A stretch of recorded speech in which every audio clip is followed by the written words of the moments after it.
Bien. Hola Lau, la mamá de Vero. Ahí también se presenta en el chat y saluda.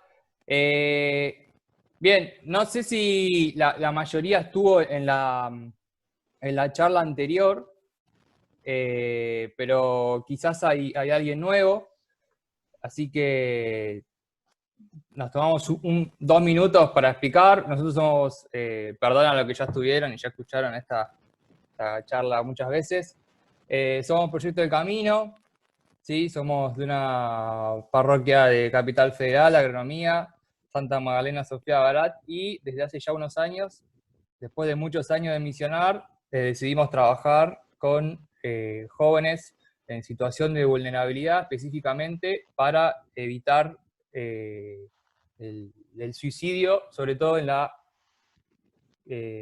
provincia de Catamarca. Trabajamos específicamente en el Fiambalá, ¿sí? Que queda muy cerca de la cordillera, al norte de Catamarca. Así que hace ya varios años que estamos trabajando en eso y nos fuimos interiorizando cada vez más y bueno, en esta situación tan compleja decidimos empezar a realizar, como mucha gente lo está haciendo, encuentros virtuales. Ya tuvimos 2, estamos teniendo el segundo en realidad. Tuvimos el primero con Ligia, que ahí estuvo Beri charlando un poquito. Y ahora nos toca con Gustavo, que lo llamamos a Gustavo, que muy amablemente aceptó la invitación muy rápido. Así que bueno, hoy estamos con Gustavo. Gustavo es médico pediatra, lo voy presentando, ¿sí? Médico pediatra, especializado también en adolescencia. Y bueno, tenemos una relación con él muy cercana, ya que con él nos fuimos invitados, ¿sí? Hace unos años fuimos invitados a un congreso de psiquiatría en la ciudad de Mar del Plata, donde fuimos invitados por otros especialistas, y donde ahí nos cruzamos con Gustavo, que nos empezó a comentar un poquito que él ya venía trabajando o estudiando, ¿sí? Un poco lo que nosotros veníamos haciendo en la práctica, digamos, ¿no? Nosotros, obviamente, que somos una asociación civil, que queremos trabajar para evitar el suicidio, y obviamente que desde nuestro lugar de la parroquia, de creyentes, de católicos, de misionar, obviamente que utilizamos la espiritualidad como algo muy importante para nuestras vidas y que lo queremos transmitir a la vida de todos los chicos y chicas con los que estamos trabajando, que venimos trabajando hace mucho. Y Gustavo nos empezó a hablar sobre todo lo que nosotros hacíamos, pero él desde el lado, obviamente, que desde la medicina y desde de la ciencia, que es algo importante porque la ciencia va aceptando, ¿sí? Va estudiando y dándole importancia a la espiritualidad dentro de una rama o un área en la cual no lo era hasta hace un tiempo. Así que, bueno, no sé, Gustavo, si querés, la charla de hoy, ¿sí? Es salud integral y espiritualidad, ¿sí? Así que, bueno, no sé si, Gustavo, si querés comentar algo más de lo que dije, si me faltó algo o si ya querés comenzar. Sí, sí, no, ya lo que dijiste es suficiente. Yo creo que a veces tal vez las presentaciones, lo más interesante es ser la presentación no de lo que uno hizo o de los logros, sino de las vivencias, ¿no? Es así como yo concibo el proceso. Y bueno, yo siempre de chiquito quise ser pediatra y a poco de estar trabajando de pediatra, como a los 10 años, empecé a trabajar en espiritualidad y siempre para mí hubo una ligazón entre salud y espiritualidad. Y justamente cuando unos años después escuché una conferencia en Casa Cuna de la Ciudad de Buenos Aires sobre adolescencia, dije, esto es lo mío. Y de ahí hace 40 años que me largué a esto y verdaderamente algo que me ayudó incluso para mi profesión y para ver con los más jóvenes qué tenía que hacer con los más chiquitos. O sea, un camino, un recorrido inverso. Y bueno, ese fue mi recorrido y en el que dediqué mi vida y no termino de agradecer. ¿Vieron cuando uno es feliz con lo que hace? No hay jubilación, no hay para trabajar. Y justamente cuando me dijeron, me encontré con este grupo maravilloso que presentó su experiencia en Mar del Plata, un congreso de psiquiatría como algo que podía parecer más duro y una praxis de lo que estaban haciendo. Y bueno, me enamoré del proyecto. Además de ver que era gente muy linda, me enamoré del proyecto y me pareció que era algo verdaderamente donde uno aprende también de lo que ustedes lograron. Quieren ustedes llegaron al proyecto no a través de la ciencia, sino a través de la praxis. Qué curioso que los resultados iniciales y todo lo que tuvieron fueron profundamente exitosos. Y a veces uno se retuerce un poco en las praxis, en lo científico, y ahí uno puede empezarse con las preguntas. ¿Qué pasa en la salud que se divorció tanto de la espiritualidad? ¿A qué se debe eso?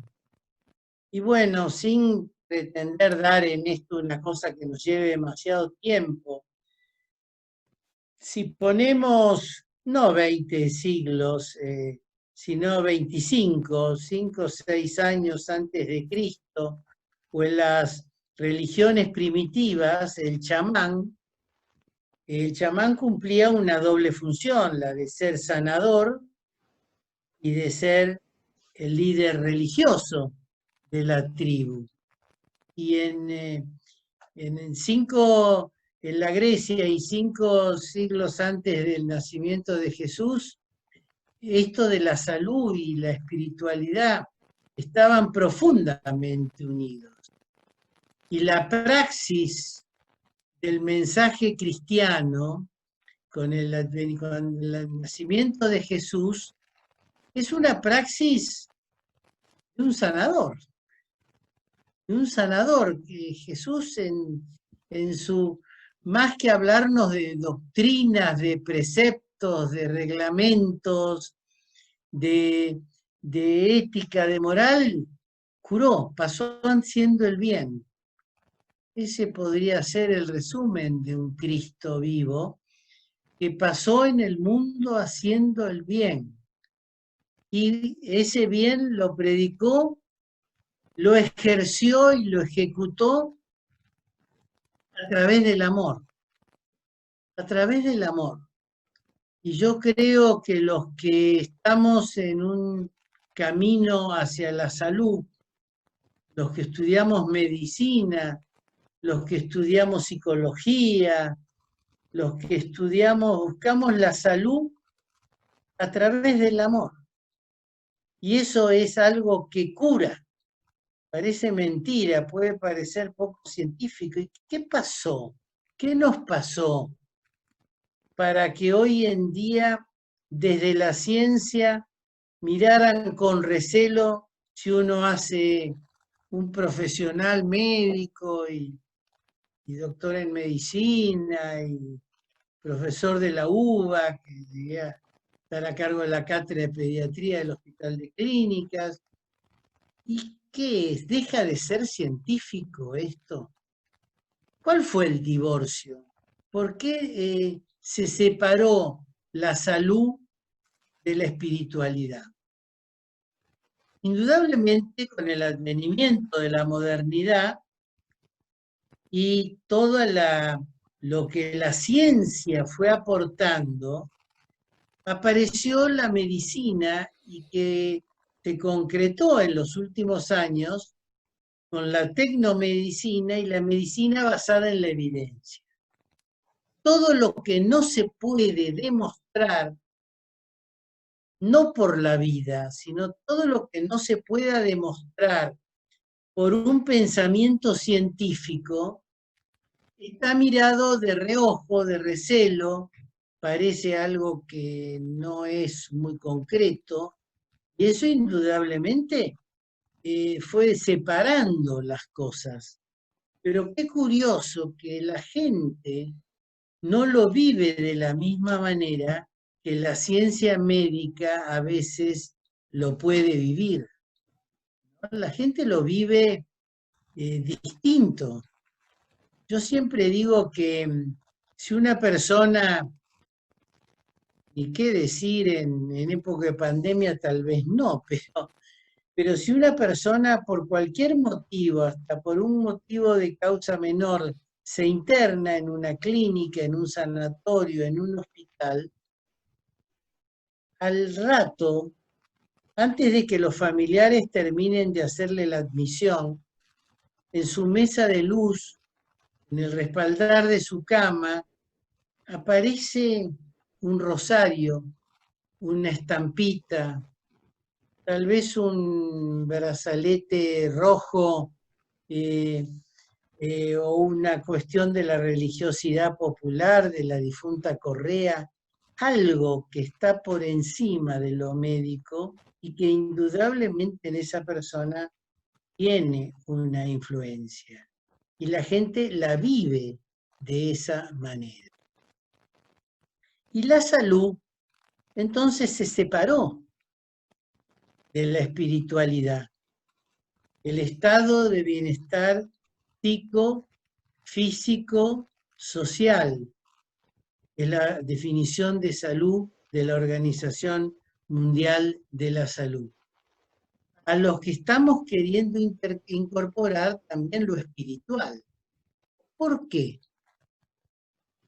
Porque hoy está surgiendo en la medicina lo que se llama la psico-inmuno-neuroendocrinología, que empieza a encontrar un mecanismo de unión entre la ciencia, la tecnomedicina, que ha avanzado indudablemente muchísimo, y algo que la tecnomedicina no es capaz de demostrar.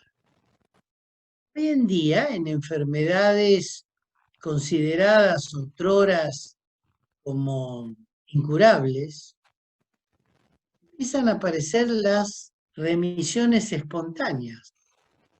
Estoy hablando de cánceres graves, de temas de salud muy serios. Y hoy, a través de la psico-inmuno-neuroendocrinología, se empieza a encontrar que hay un nexo, que esto que la gente vive, empieza a ver elementos que empiezan a influir en su estado de salud. Por ejemplo, el propósito de vida. Por ejemplo, el carácter. Cardiólogos ya demostraron hace muchos años que dividían en personalidades A, B y C, y cuáles eran los que más ansiedad tenían o algo, eran los que más podían llegar a presentar un tema de un infarto de miocardio. Y este nexo se empieza a mirar entonces la salud desde un punto de vista diferente, mucho más global. En la salud, hace ya muchos años, en Alma Ata, se ven los determinantes y después se habla de los determinantes sociales de la salud. ¿Por qué? Porque hay aspectos psicosociales que indudablemente influyen en una salud integral. Una salud integral, hoy vemos determinantes sociales que van más allá inclusive que los niveles socioeconómicos en que pueda estar estructurada una sociedad. Y eso pasa a ser un elemento sumamente determinante en el momento de hablar de la salud. Y ahí yo quiero detenerme en una cuestión que no es sinónimo: espiritualidad y religiosidad. Podríamos definir una espiritualidad como una manera de ser, de experimentar y actuar que proviene de lo relacional en una dimensión que nos trasciende, que va más allá de la razón, no va contra la razón, contra la diosa razón de la modernidad, sino que pasa más allá y que implica valores que se identifica con el respeto a uno mismo, a los otros, la naturaleza y la vida.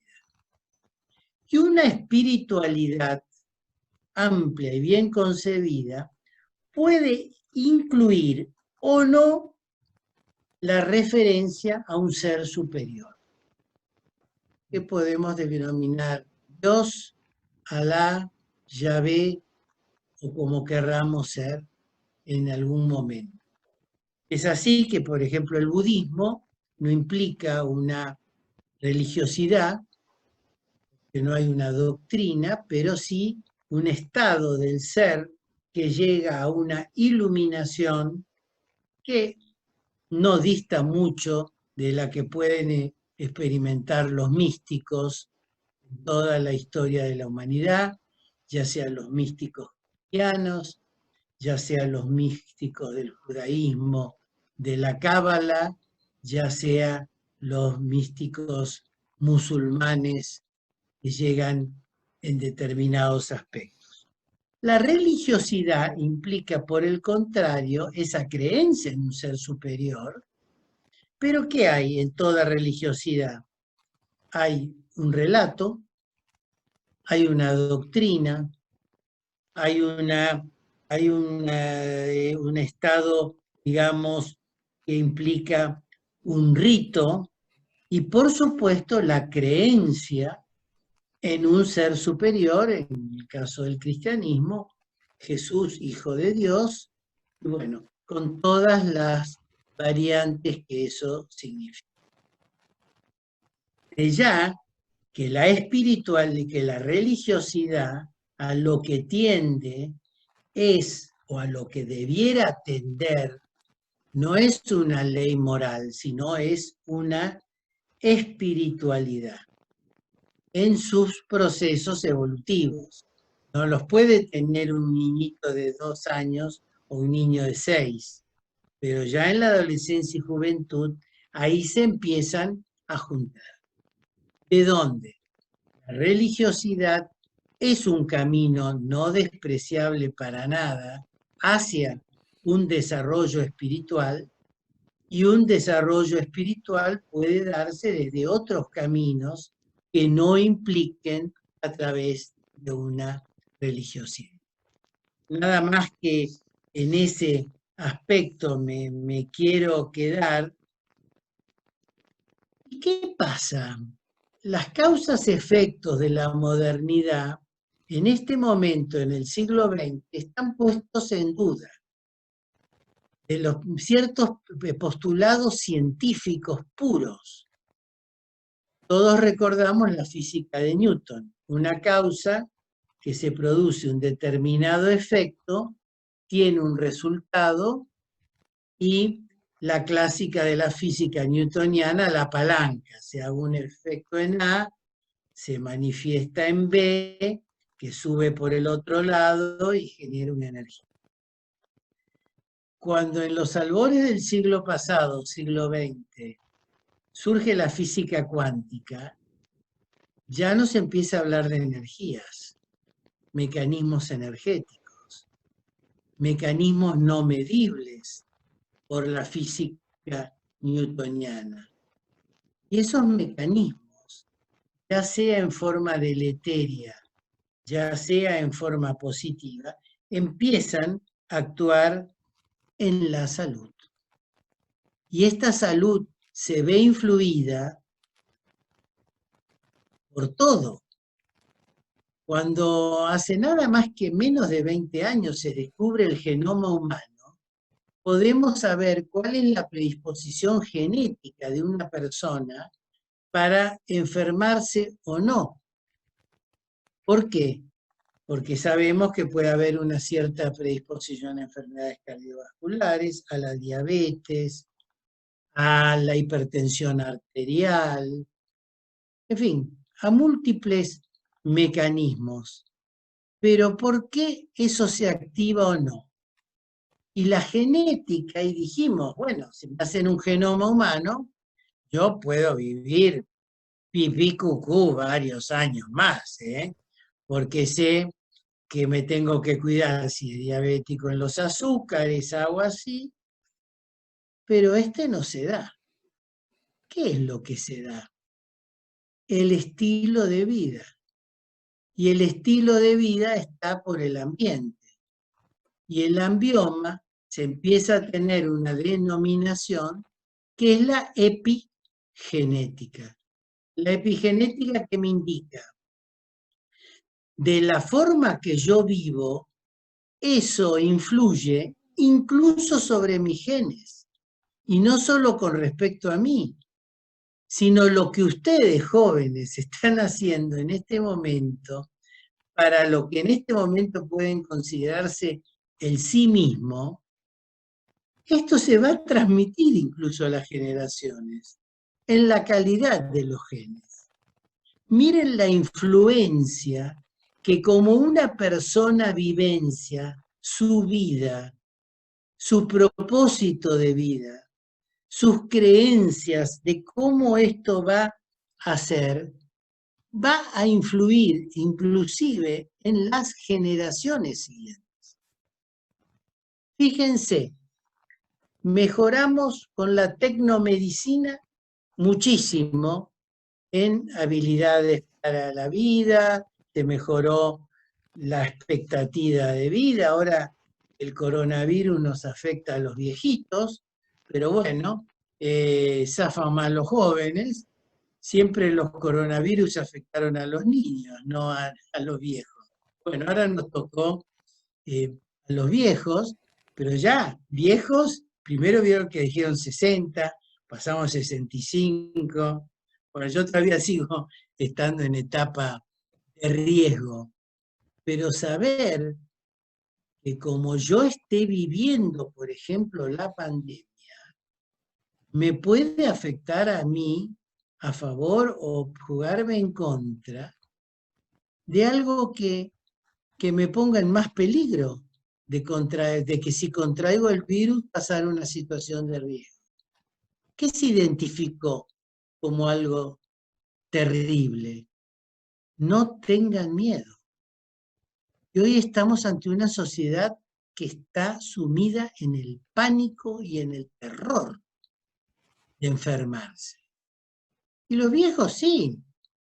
Seguro que si a mí me toca el coronavirus, a mis 77 años, tengo mucho más chance de pasar a otro estado de conciencia y mirar el panorama desde otro ámbito. Pero tengo mucho más riesgo de todo lo demás. Y ni qué hablar en ustedes los jóvenes. ¿Cuál es el problema hoy a veces de la salud? Las enfermedades no es el mayor peligro que los jóvenes atraviesen. Vayamos a algo muy común. Las adicciones. Lo fácil que es de entrar en adicciones en una sociedad que lo ofrece a la vuelta de la esquina. Un viejo como yo, ¿qué mérito tiene en no haber fumado un porro? De chiquito nadie me lo ofreció. De adolescente nadie me lo ofreció. De viejo, ¿quién me lo va a ofrecer? Nadie. Pero bueno, ni siquiera cuando fui mi mujer a Ámsterdam, era la oportunidad de formarse un porro legal, me animé. Dije, no voy a meter la pata en la mitad de un viaje. Verdaderamente no era así. ¿Y a qué lleva esta anécdota? Lleva a que fíjense en la rehabilitación de alcohólicos anónimos, jugadores anónimos, narcóticos anónimos.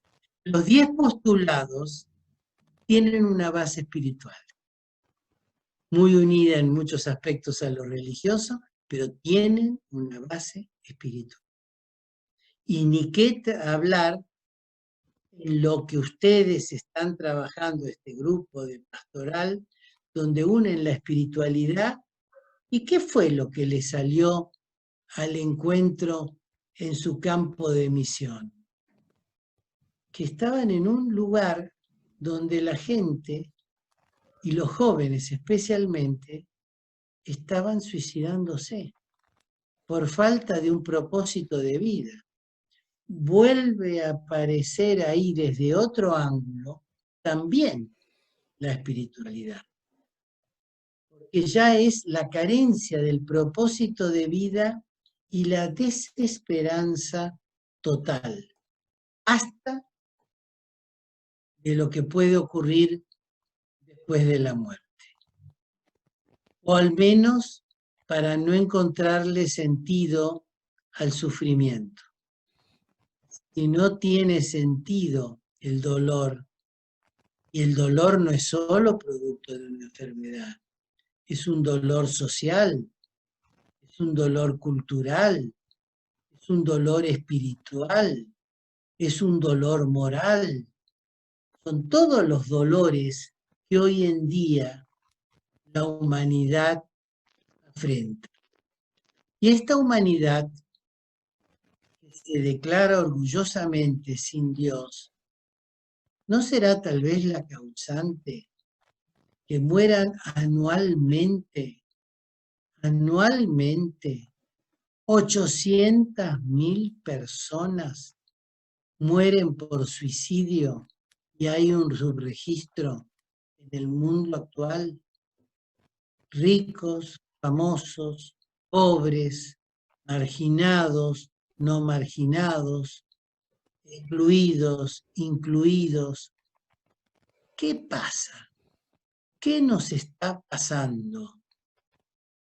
¿Cómo puede ser que habiendo tenido tantos avances, estemos tan dificultosos en interpretar si la vida tiene sentido de ser vivida? Yo trabajo también desde hace ya muchos años y más que últimamente en la Fundación Salud, donde atendemos pacientes de todas las edades en situaciones de salud muy comprometidas. Y en la Fundación Estela Maris, que no es médica y es la que dirige la fundación hace tanto tiempo, cuando viene alguien angustiado, preocupado, le hace una pregunta tan simple: ¿cómo es tu situación? ¿Vos?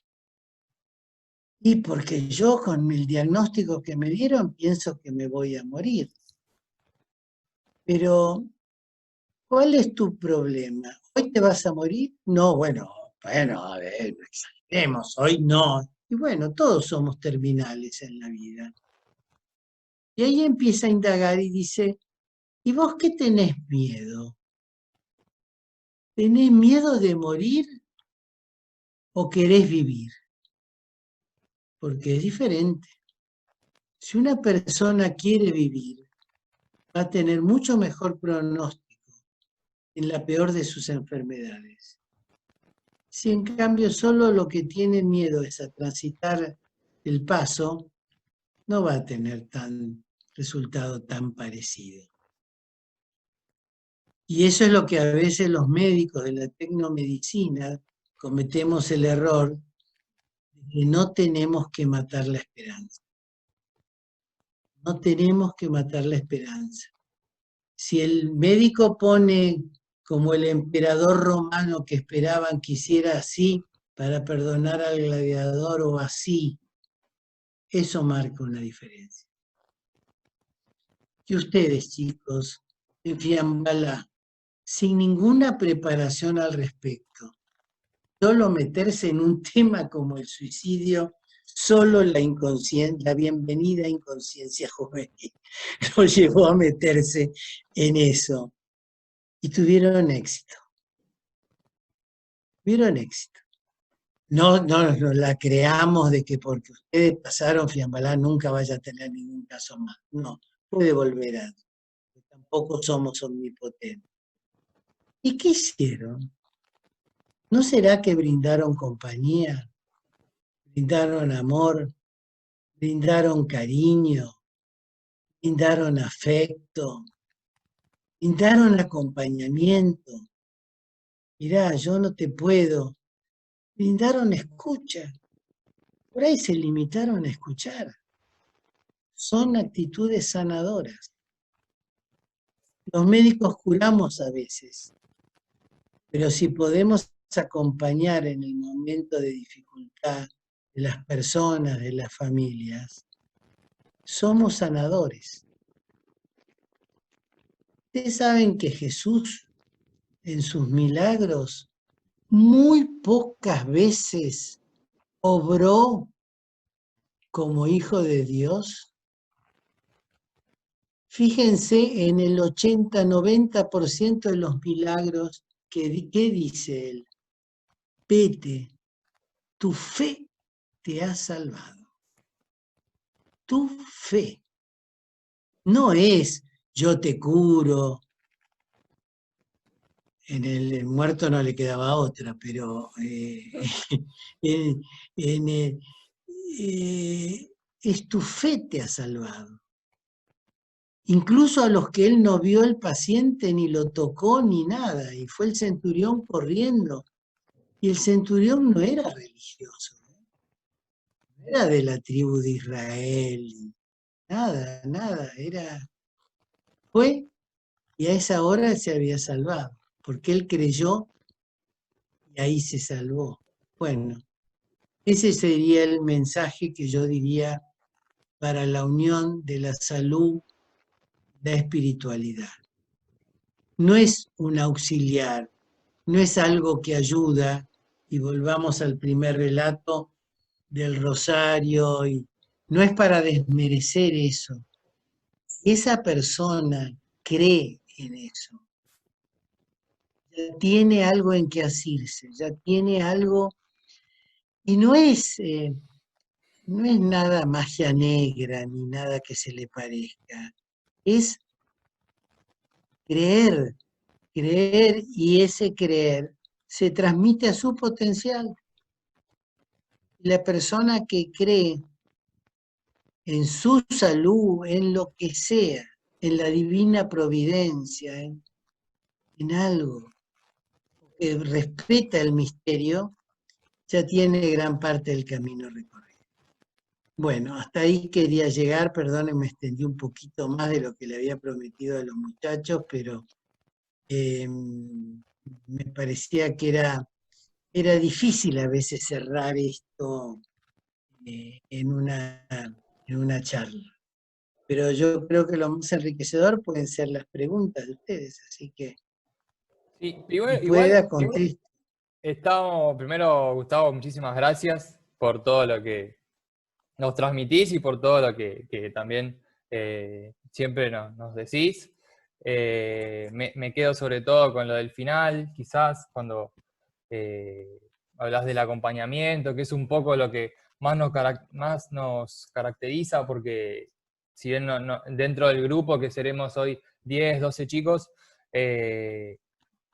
ninguno es médico, por lo menos no recibido todavía, psicólogo, psiquiatra, así que la mayoría todos venimos del grupo misionero, así que lo que más sabemos hacer y donde más estamos formados es en acompañar y estar para los chicos y las chicas de allá. Así que, bueno, gracias por eso y es lo que más creo que es lo que mejor nos sale y es también un poco nuestro motor todos los días, que es estar y acompañar sin ninguna receta, quizás, sin nada especial, sino, bueno, estar, preguntar, charlar un poco, tomar un mate, lo que sea. Ahora claramente no, pero seguir en contacto y sabiendo qué pasa por qué van haciendo, qué están, en qué andan, si están estudiando o no. Y bueno, también desde ese lugar, como decías vos, también potenciar un poco, ¿no? Lo que cada uno lleva adentro. Como dijo Gustavo, la idea también es ir realizando algunas preguntas a todo lo que fue, estuvo comentando. Si alguien tiene alguna pregunta y la quiere hacer directamente a viva voz o quiere escribirla en el chat, también no hay problema, así que lo puede ir realizando. Me voy fijando en el chat. Nosotros habíamos pensado algunas preguntas y quizás una que tenía un poco que ver con todo lo que estuviste hablando es sobre todo en cuanto a la religiosidad o espiritualidad. Habíamos pensado la construcción o representación de la propia espiritualidad. ¿Puede ser nociva? Quizás es algo que nos pasa allá o que vemos que según donde estemos, puede ser la religiosidad, cambia según la mirada que vamos teniendo o fuimos construyendo cada uno. Obviamente que nosotros somos de Capital Federal y los chicos son de Fiambalá, entonces un poco es distinto lo que vamos percibiendo, pero por eso te queríamos preguntar si puede llegar a ser nociva. Yo creo que está basada en un hecho, toda espiritualidad auténtica. El mensaje tiene que estar a la altura de quien lo va a recibir. Eso lo decía el padre Ismael Quiles, que los procesos, los éxitos y fracasos de los procesos educatorios en la historia, si se adecuan o no a quien van dirigidos.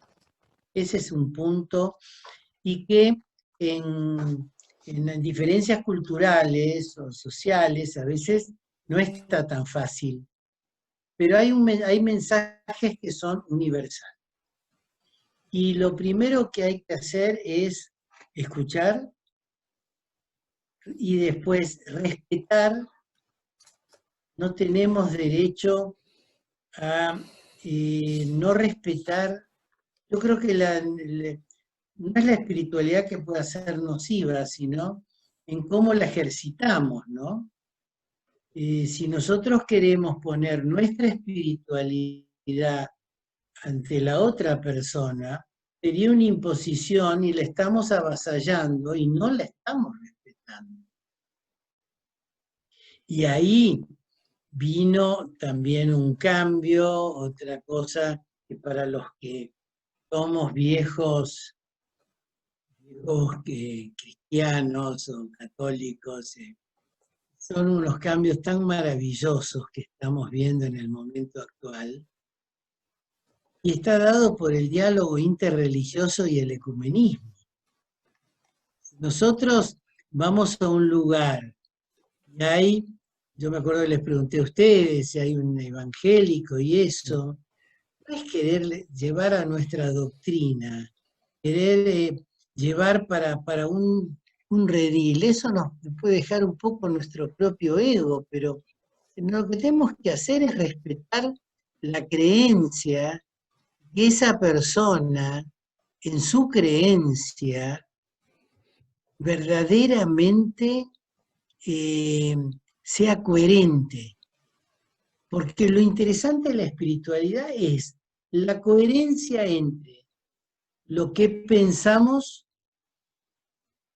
lo que sentimos, lo que creemos, lo que hacemos. ¿No es cierto? Esa coherencia es la que hace la integridad de la persona.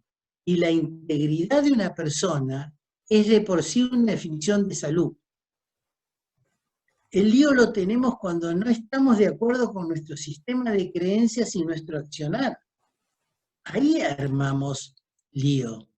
Entonces, el primer lugar incluso antes de abrir el corazón y el amor, es respetar, respetar. Porque y nadie puede amar lo que uno no respeta. Entonces ese profundísimo respeto es lo que hace y que se produce el cambio, ¿no? Y cuando uno va a a una villa, a un lugar donde por ahí es muy diferente, donde por ahí esa persona ha vivido una vida, yo cada vez más como médico viejo, cada vez más en situaciones de tanta dificultad, te digo, mirá, agarrar una mano así y decir, mirá, la estás pasando mal, no sé cómo ayudarte, no sé qué decirte, déjame acompañarte, déjame acompañarte, porque no tengo la salida. Muchas veces son salidas con un hogar destrozado, por ahí abuso desde la niñez, desde la infancia, eh, sin desmerecer, ¿no?, la lucha por los derechos. No es que lo desmerezca para nada, pero no puedo hacerle valer porque no tiene ni cómo ejercitarlos. Es acompañarlo y no juzgar. Y Jesús decía, no juzguéis y no seréis juzgados, ¿viste? Cuando uno sabe la realidad de donde surge ese accionar, es tremendo, ¿eh? Cómo cambia todo. Hagamos las dos cosas, digamos. Acompañemos y también, de paso, luchemos por los derechos también. Podemos hacer Sí, las dos no lo cosas. quiero decir, no lo quiero decir que no, ni que son, mira, un gran luchador por los derechos, cuando a raíz de los derechos que preconizaba el Mahatma Gandhi, ¿no? Cuando un grupo, ya hecha la independencia de la India, un grupo cometía violencia contra otros grupos separados por esas tremendas diferencias de religión. El Mahatma dijo a uno que le fue a pedir perdón, me dice, ¿qué tengo que hacer por esto que me arrepiento? Y él dice, si sos indie, adoptá un chico huérfano, criado, hijo de un musulmán, y educarlo como musulmán. Y si sos musulmán, hacé lo mismo con el hijo de un indie que murió y que es huérfano. Esa es la grandeza. Esa es la grandeza muy difícil de encontrar. ¿No? Y ahí es donde, por eso también, chicos, el tema empieza por un trabajo personal, ¿no? Trabajo personal que no termina toda nuestra vida. Ese, ¿no? El odiar a tu enemigo, el odiar a quien nos odia, es fácil de predicarlo, pero decirlo es difícil, ¿no? Sí, quizás eh, y cuando estamos mal se nota.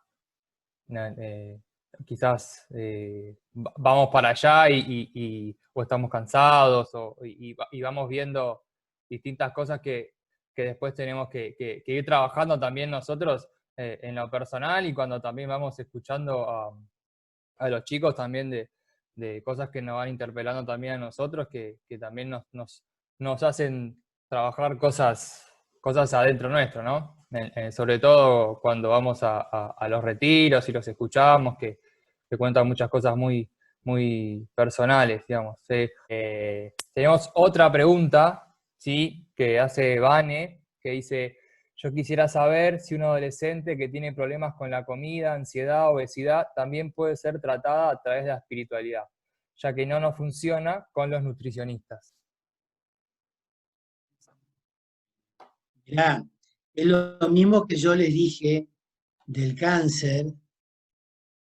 Lo que hay que entender es que no podemos, porque ojo, Ojo con bandearnos, ¿eh? Los muchos espiritualistas desmerecen su cuerpo. No, el cuerpo tiene un valor y ese cuerpo hay que cuidarla. La cuestión es que no somos cuerpos con espíritu, sino tal vez somos espíritus corporalizados, ¿cierto? Y este cuerpo, joven, viejo, lo que sea, merece todo nuestro cuidado. Tenemos que cuidarlo. Y una nutricionista, específicamente el tema que plantean, es muy importante, ¿no es cierto? Pero justamente tú sabes que es diferente y en trastornos de la alimentación pasa algo muy similar a veces a lo que puede pasar también con el mismo suicidio, porque hay una distorsión en la imagen corporal. Son personas que se ven gordas cuando su imagen corporal dice otra cosa. O sea, la nutricionista que le trata de acceder, entrar en el tema de las calorías y todo para que eso, está cumpliendo una función importante. Y ahí lo que tiene que hacer la espiritualidad, darle el valor a su propio cuerpo. Porque ojo, tenemos a veces en la religiosidad, no en la espiritualidad, ese famoso tema que el cuerpo es la cárcel del alma. Por favor, esto es una cosa medio de siglos que heredamos la religión de los grecorromanos. Justamente el cuerpo, el cuerpo es algo que debe ser sacralizado. Y ahí sí, no es una energía, y desde lo energético, no tiene que ser una energía que sea malgastada, ¿cierto? Y ahí sí acceder, pero siempre en complemento con lo que la ciencia nos da. Yo puedo estar trabajando desde la espiritualidad con un paciente oncológico, pero en última instancia tiene que ser el paciente el que decida, yo a esta tercera sesiones de quimio no voy a seguir. Y ahí lo respeto. Pero no decir, deja tu oncólogo. No, es como el curita que venía en la inundación, vino el bote a salvarlo, vino todo, y el cura seguía arriba, el campanario de la iglesia, Jesús me va a salvar. Cuando llega, por suerte, arriba, pues, el Jesús le dice, bueno, pero te mandé el cargo, te mandé todo, querido. Por favor, ¿por qué no te subiste al barquito? Ahora me estás en cara que no hice nada. Bueno, se aplica eso. A ver, otra.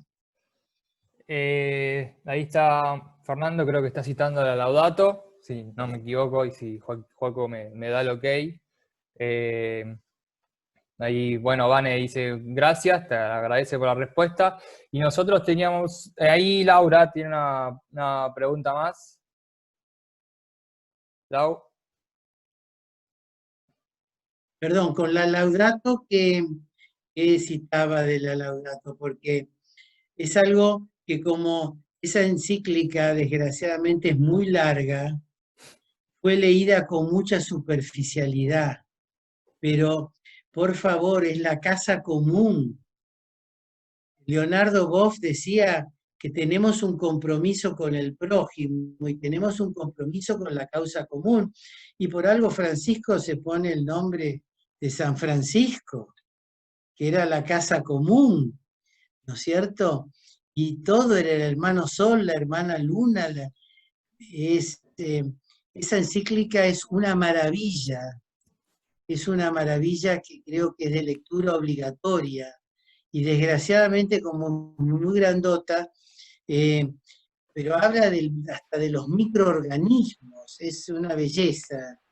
Eh, es una encíclica maravillosa que no está aplicando una tradicional doctrina y cómo se tienen que portar, chicos. Cuiden la causa de la casa común, eso sí. ¿Eh? Tenemos ahí, no sé, Fernando, si vos querés comentar algo, intervenir algo sobre esto, que estabas escribiendo ahí en el chat. Y,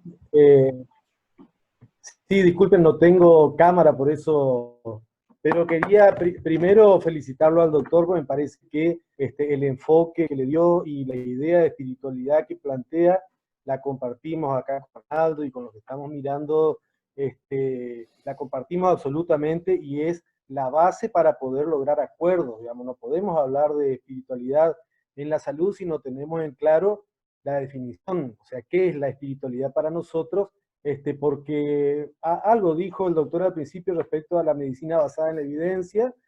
Yo tengo otro concepto, digamos, pero ¿qué pasa con esto? ¿Cuál es la necesidad de la medicina que fue separando y dejando de lado esferas de la persona? Justamente el respeto a la diversidad y a la multiculturalidad, lo que antes decíamos, la tolerancia. Porque para mí, cuando yo empecé en los grupos juveniles acá en la provincia de Corrientes, en la ciudad de Goya, que fue hasta los 18, 19 años, teníamos otro enfoque.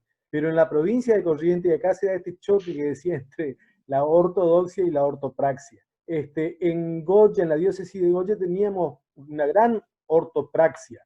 Sin embargo, acá en Corrientes teníamos una gran ortodoxia. Entonces, incluir la espiritualidad en salud significaba ir a rezar en la sala el rosario con todos los pacientes que estén en la sala. Entonces, me parece que haber dejado de lado esas prácticas fue superador, es algo que la verdad que fue necesario. Pero yo quería enfocar hacia un tema que me está preocupando porque ayer estuve en un webinario con psicólogos, psiquiatras y filósofos de Santa Fe. Estoy escribiendo algo sobre Laudato Si. Yo les digo, por favor, lean la introducción de Laudato Si y les va a cambiar la espiritualidad.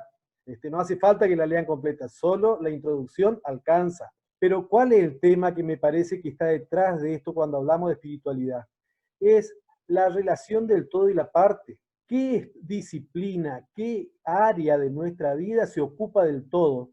Si no es justamente la espiritualidad, la religiosidad, y si no adaptamos esto a las necesidades del mundo de hoy, esa segmentación sigue operando, no nos permite tener una visión del hombre correcta. Entonces, los médicos, y yo decía, lo felicito porque yo soy médico y conozco de los temas que habla el doctor, y me parece excelente la mirada que dio, pero los médicos sabemos de enfermedad, ni siquiera sabemos de salud.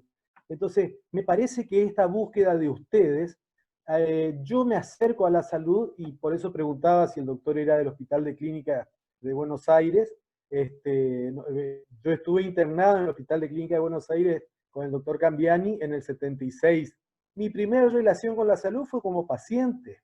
Si los pacientes, la comunidad, no busca esta relación del todo y la parte, no busca ver a un hombre más concreto, más integral y más integrado, los médicos no tenemos tiempo, estamos en algo mucho más específico, estamos peleando la pandemia, estamos conociendo la enfermedad. Entonces esto que hace el doctor, que es abrir un poco la perspectiva y lograr relacionar lo que es nuestra propia espiritualidad con la necesidad del paciente, es un esfuerzo, digamos, que va un poco más allá de lo que es la medicina actual, pero que tiene que ver con los orígenes de la medicina, como la atención del hombre doliente. Entonces yo felicitarlo a ustedes, felicitarlo al doctor, y bueno, y agradecerle por poder ser parte de este espacio donde se están discutiendo temas que en otros lugares a veces no están adecuadamente tratados. Vos sabés, Gustavo y Fernando, gracias por el comentario, cuando hicimos el estatuto jurídico de la personería jurídica de la asociación civil, pusimos que nosotros creemos en la persona como o sea, trabajamos en la persona para su desarrollo bio, histórico, espiritual, le pusimos, ¿no? Socio. Bio, socio, espiritual. Bueno, y ¿cómo se llama? No el abogado, la escribana que nos acompañó, nos decía, che, ¿están seguros que quieren ponerlo de espiritual? Sí, lo queremos poner. Y bueno, pues digo, para nosotros es una cuestión. Y vos sabés que nos hicieron un primer señalamiento desde la IGJ, nos hicieron un primer señalamiento como que revisemos esto. Y volvimos a decir, no, pues fíjense por favor de vuelta, porque para nosotros, o sea, para nosotros no es solamente una dimensión, es como el eje vertebrador de todas las dimensiones.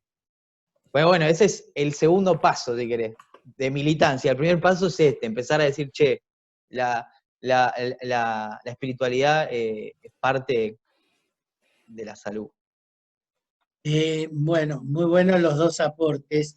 Con respecto a Fernando, sí, soy del Hospital de Clínicas, desde la residencia en adelante.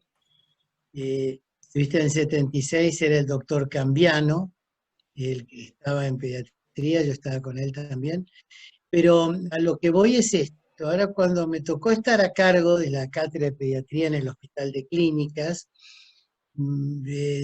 para estudiantes de medicina a punto de recibirse, hacía un taller vivencial sobre la muerte. Saben, solo habían hablado un poco de muerte en paliativos, cómo pichicatear a la gente para que en ese momento darle una buena calidad en lo mejor posible. Y lo otro era en salud mental, un poco, pero nada que ver con nada. En 7 años de estudiar medicina, de estar entre el dolor, y que cuando estuviera una persona por morir, pensáramos que habíamos fracasado. Yo me acuerdo el temor, el terror que tenía en las guardias de cometer un error y que alguien se muriera por culpa mía. Y lo que están pasando la gente ahora con el coronavirus, que a veces médicos que estaban en la investigación, y hoy vi que hasta los odontólogos los exponen a atender coronavirus, el estrés que esto produce es tremendo. Pero claro, el tema es que estamos en una sociedad que niega el dolor, la enfermedad y la muerte. Se invisibiliza. La muerte siempre tuvo un rito mortuorio.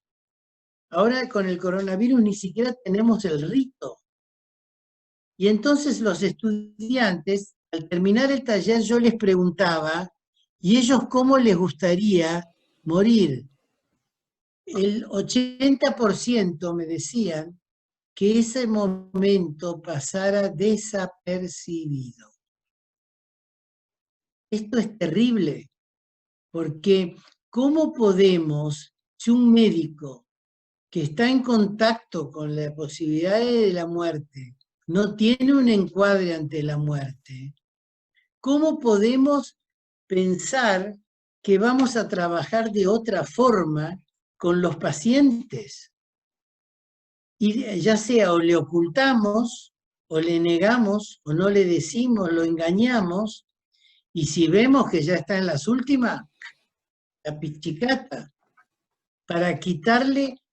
Pero ¿por qué no le preguntamos a esa persona cómo quiere? Si es un momento sagrado. El nacer y el morir son los 2 momentos más sagrados de la vida.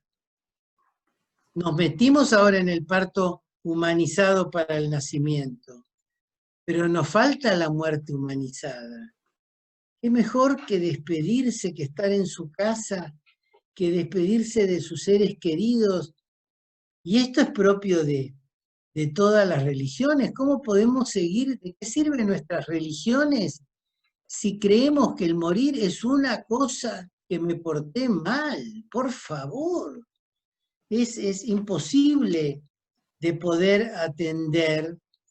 Y fíjense que 500 años antes de Jesús, el príncipe Siddhartha, cuando se escapa del palacio, porque estaba entre cosas de algodón, protegido por un padre que no quería que el nene sufriera, se encuentra con un enfermo, se encuentra con, además del enfermo, después se encuentra, aparte del enfermo, se encuentra con un mendigo y se encuentra con un entierro. Sufrimiento, dolor y muerte. Justamente lo que le habían negado. Y eso le permite a él entrar en un camino de espiritualidad que lo lleva a ser el Buda. Fíjense cómo es el proceso, pero el proceso tiene, y ahí coincido con otro que estaba por ahí.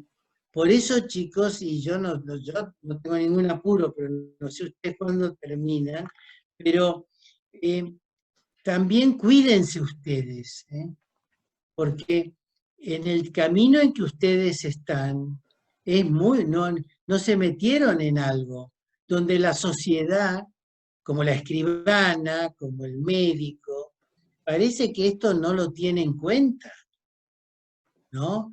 Pero lo que pasa es que la religiosidad y la espiritualidad, lo que importa es cómo los ayuda a ustedes en su desarrollo personal. Y esto viene en el unido del desarrollo humano. Una auténtica espiritualidad nos tiene que hacer crecer en el amor. Si no, no sirve, es cháchara, ¿no? Si cuido a los de Vietnam o de todo el mundo, de la tribu del Cuerno de África, y el que tenemos en la esquina o el que viene a nuestra casa a pedir algo, no nos abrimos el corazón, estamos fuera de foco. Y tenemos que cuidarnos, porque es muy fácil decir abro mi corazón. Pero, si yo abro mi corazón, me va a llegar el dolor de afuera.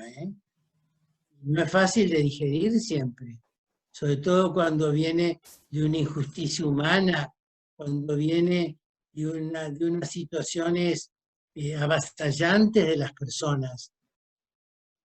No es fácil, Y ahí puedo yo dar muchas charlitas acá, pero en la cancha nos vemos los pingos, Más de una vez se me vuelve la estantería. No crean que con esto me recibo de Santa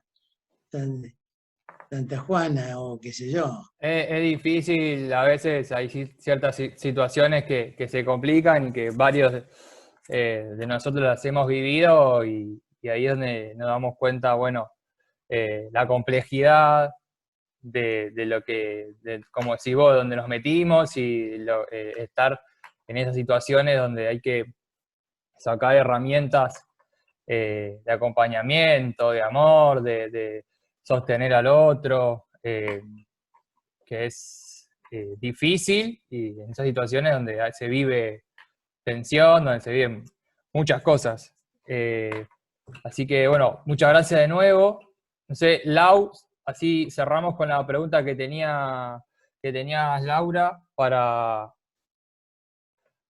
el doctor, o no sé si irá para...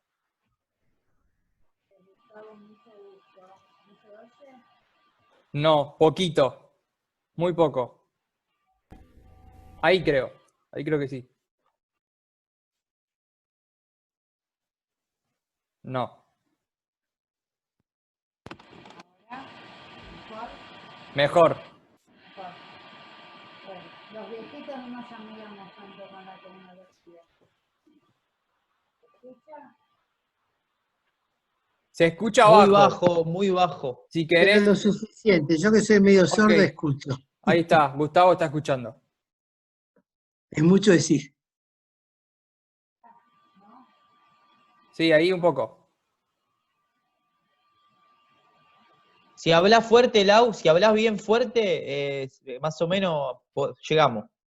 Sí. Una reflexión del comienzo de la charla, para los que somos también de otra generación, los conceptos de religiosidad y espiritualidad estaban íntimamente unidos, ¿no? Es decir, no se concebía la espiritualidad sin la religiosidad. Yo que también formé parte de un equipo misionero donde se encaraban las cosas desde otro lugar. me sentía como más omnipotente con el concepto de espiritualidad. Es decir, nosotros, porque éramos cristianos, porque éramos católicos, entonces podíamos transmitirlo mejor o transmitirlo simplemente. Y ahora con esta nueva dimensión, que nosotros vivimos en una sociedad tan heterogénea y nos toca a mí, gracias a Dios, compartir espacios laborales, sociales, tan diversos, me encuentro con mucha gente que ni siquiera cree en Dios. Sin embargo, tiene una grandísima espiritualidad, que si uno se vuelve tolerante y se vuelve respetuoso, puede incluso compartir tantísimas cosas y aprender tantas cosas. Es decir, yo creo que la espiritualidad tiene dos pilares fundamentales, que es el respeto y la tolerancia, ¿no? Sin la coherencia interna, como decía Gustavo, entre lo que pienso, lo que siento, lo que hago y lo que digo, es muy difícil que yo pueda mostrar mi espiritualidad, pero también es muy difícil dejarme penetrar por la espiritualidad del otro. Yo, la verdad que me encanta sentir que podemos empezar un camino desde este lugar.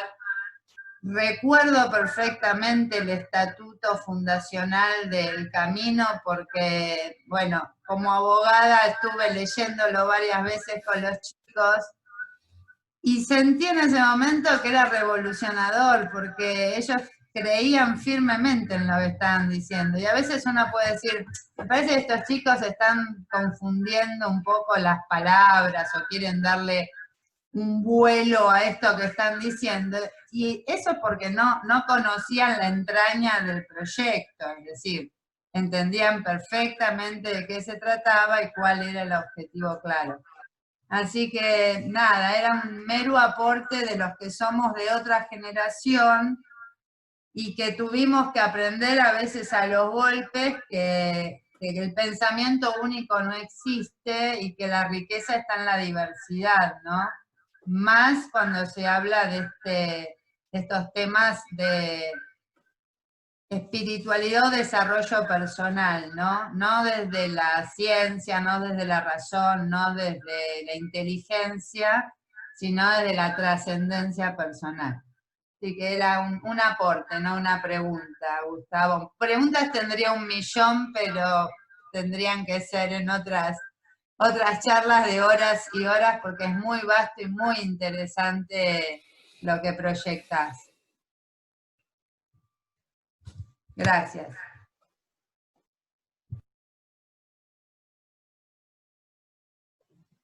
Bueno, gracias, Lau, por el aporte. Lo que es legales nos has ayudado un montón. Así que, bueno, no sé, Gustavo, si querés agregar algo más para ya ir cerrando. Estamos cumpliendo el tiempo perfectamente, Bueno, tal como lo planeamos. Yo lo único que quiero de todo lo dicho, cada uno le quedarán algunas cosas más, otras cosas menos, pero les quiero dar como un entusiasmo en lo que están en el camino difícil que largaron. Ustedes, los jóvenes, son los que tienen este momento que levantar de algo, de esta sociedad que ha crecido tanto en tantísimos aspectos, ¿no? Y donde verdaderamente, justamente, el tema ya no es Dios Padre, Alá, Yahvé. Acérquense, porque en cada religión de esas hay una búsqueda muy, muy honesta, una búsqueda muy, muy honesta a la unidad. Acérquense a todos los documentos, todo lo que es Y ustedes saben que tomado, dado que es un grupo esencialmente católico, el Concilio Vaticano II, con los teólogos, aclaró muy bien que si la Iglesia va a la unión, en primer lugar, de otros cristianos, que por el sistema de creencias estamos separados. Esto no puede ser así, no tiene sentido, porque creemos en Jesucristo. Y bueno, ¿cómo eso estar separado? Pero mismo con todas las otras religiones, el movimiento de acercamiento nos habla de que es un fenómeno que se cumple ad extra, o sea, de las religiones entre sí, pero que al unirse las religiones, lejos de desmerecerse, se refuerzan dentro de ellas mismas por la aceptación de lo diverso. Todos los cismas religiosos contribuyeron a un salto para adelante de la escalera en el desarrollo religioso. Y eso es importante, y eso se va a ir logrando no por una pendiente tranquilita, va a ser así, va a pegar saltos. Ustedes van a estar más cerca de verlo que uno, pero el camino es ese. Y actuar, y el que le quiero dejar dicho es, lo que ustedes están poniendo, miren, es, además del bien que están haciendo, cómo los ayuda a ustedes. Esto los ayuda, pero sepan que en esta ayuda no está, este es consejo ya de viejo, ¿viste? Como el viejo bizcacho, un viejo que da consejo más que un viejo de un amigo, bueno. Pero sí, cuídense porque no son solo rosas. Cuídense y cuídense entre ustedes, como grupo. En la pelea, no omitan pelea, no se preocupen si se pelean, qué hay que hacer, qué no hay que hacer, pero si se respeta y se quieren,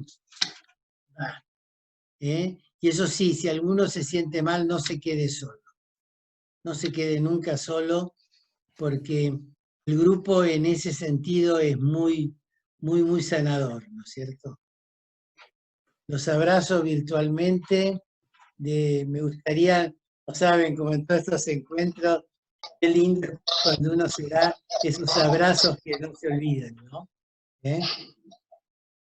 Muchas gracias, Gustavo. Todas tus palabras son, creo que estamos todos muy contentos de haber tenido este encuentro, de que hayas, por tu tiempo, por tu sabiduría, por todo lo que sabés, todo lo que nos transmitís y también todo lo que el cariño y el amor también que nos brindás desde aquel encuentro en Mar del Plata hasta hoy, toda la confianza que también que nos das y que también nos sirve a nosotros como empuje, como motor para seguir y que nos da también ganas. Y bueno, tomamos todas tus palabras, las últimas también.